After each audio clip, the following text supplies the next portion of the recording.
మిత్రమా, మద్రాస్ హైకోర్టు ఒక మంచి ప్రశ్న వేసింది.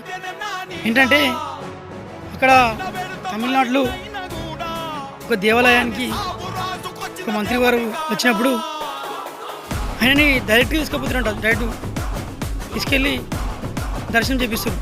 అక్కడ ఉన్న వ్యక్తి హైకోర్టులో కేసు వేసిండు. ఆ కోర్టు డైరెక్ట్గా స్టేట్ గవర్నమెంట్కి, అంటే దేవుని దగ్గర కూడా ఇటువంటిది అవసరమా, మంత్రులకు, ఎమ్మెల్యేలకు, లీడర్లకు, అందరికీ, అలాగే యాక్టర్లకు స్పెషల్ అవసరమా, అది వారి వల్ల ఇంతమంది భక్తులు ఇబ్బంది పడుతున్నారు, దీనిపై మీ స్పందన ఏంటని డైరెక్ట్ స్టేట్ గవర్నమెంట్కి క్వశ్చన్ వేసేసింది హైకోర్టు.